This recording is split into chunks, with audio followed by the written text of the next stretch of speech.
Oke, selamat siang Mas Tora. Selamat siang. Mas Tora, izin aku mau menanyakan update kasus kemarin yang terkait Barus, anggota Polri yang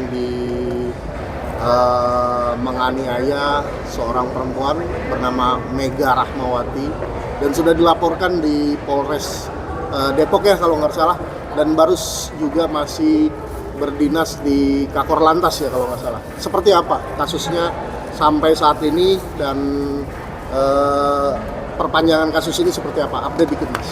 Ya, jadi kejadian itu kan tanggal 22 Desember 2024 dan laporan polisinya di Polres Metro Depok itu tertanggal 23 Desember 2024. Saat ini prosesnya dari SP2HP yang saya terima dari penyidik Darus Sadikin yang dari Korlantas sudah dipanggil untuk diminta keterangannya dalam proses penyelidikan di tingkat Polres. Jadi minggu depan rencananya dia akan dipanggil untuk memberikan keterangan atas laporan yang disampaikan oleh klien kami. Kemudian selain itu saksi-saksi terkait dengan penganiayaan dan ancaman pembunuhan yang dilakukan oleh Bribka Darus Sadikin ini juga sudah memeriksa saksi-saksi maupun korban.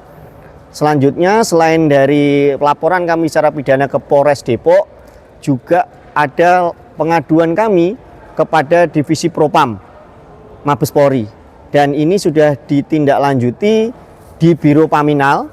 Sudah dilakukan pemeriksaan kepada saya selaku kuasa hukum dan sudah dilakukan pemeriksaan pula kepada korban Mega Rahmawati maupun saksi-saksi yang dalam hal ini saksi-saksinya adalah ayah mertuanya yang menyaksikan langsung penganiayaan tersebut maupun suaminya yang diberikan ancaman akan dilakukan pembunuhan, ancaman pembunuhan kepada korban sebelum kejadian maupun setelah kejadian. Dan SP2HP yang saya terima juga dari penyidik Propam Darus Sadikin ini sedang dalam pengawasan, dan kami juga sedang berkoordinasi dengan Propam, di mana Propam akan meminta ke Provos untuk ditahan senjatanya si Darus Sadikin ini karena dia masih bebas bertugas dan masih memegang senjata. Takutnya dengan adanya sifatnya yang temperamen seperti itu, dia masih memegang senjata, dikhawatirkan dia bisa berbuat nekat atau berbuat setidaknya dapat mengancam jiwa dari klien kami. Di samping itu LPSK juga masih mendampingi proses ini yang berkoordinasi dengan Propam maupun berkoordinasi dengan Polres Depok. Kita tunggu saja penetapan yang bersangkutan segera bisa ditetapkan sebagai tersangka.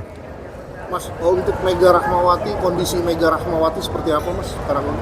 Ya, untuk saat ini dia sudah bisa bekerja kembali normal, tapi kan masih ada rasa takut dari adanya ancaman pembunuhan yang disampaikan oleh atau dikatakan oleh Darus ini. Karena kebetulan rumah korban dengan rumah si pelaku ini, si Bribka Darus Sadikin ini hadap-hadapan rumahnya. Jadi kan setiap saat dia masih merasa terancam jiwanya, gitu ya.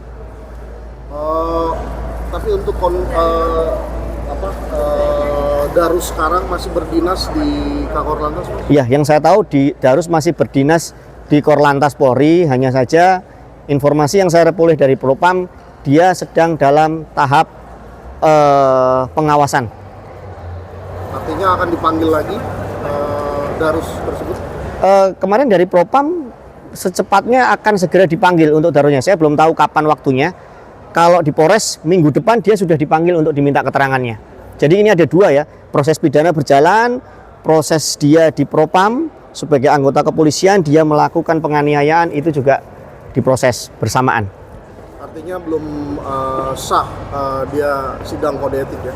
Belum. Jadi kita tunggu saja dari Propam bagaimana. Dan saya rasa laporannya ditindaklanjuti Propam dengan sangat profesional dan cepat sekali, karena laporan itu kan dibuat di akhir Desember dan ini baru awal Februari ya. Ini prosesnya sudah saksi-saksi, korban semuanya sudah diperiksa. Artinya artinya akan ada pemanggilan lagi untuk Darus ke Polres Depok ya? Pasti minggu depan dia sudah dipanggil.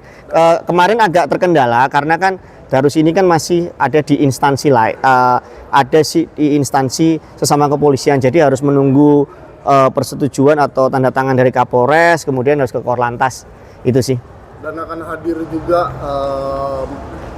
Mas Tora dan korban.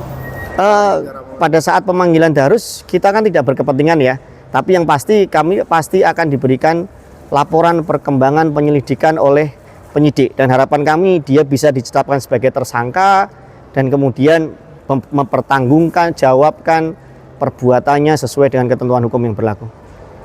Tapi dari kacamata hukum Mas, Darus ini akan dipecat atau seperti apa?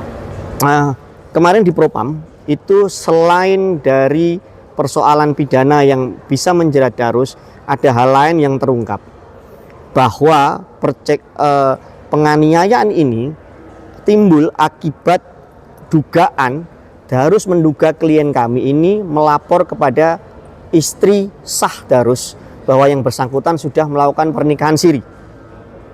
Oleh Divisi Propam, informasinya sedang dicek di bagian SPDM siapa istri sahnya, apakah prosesnya masih menjadi istri sahnya atau sudah bercerai.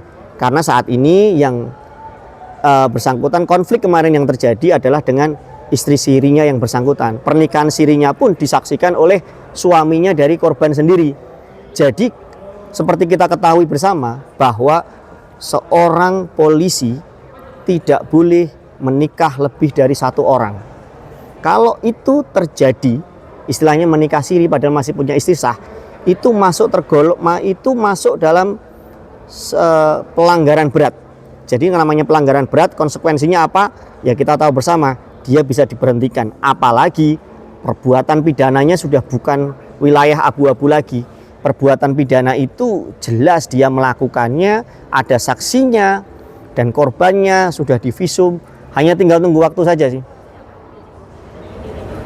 Oke Mas, terima kasih banyak. Ya. Siap.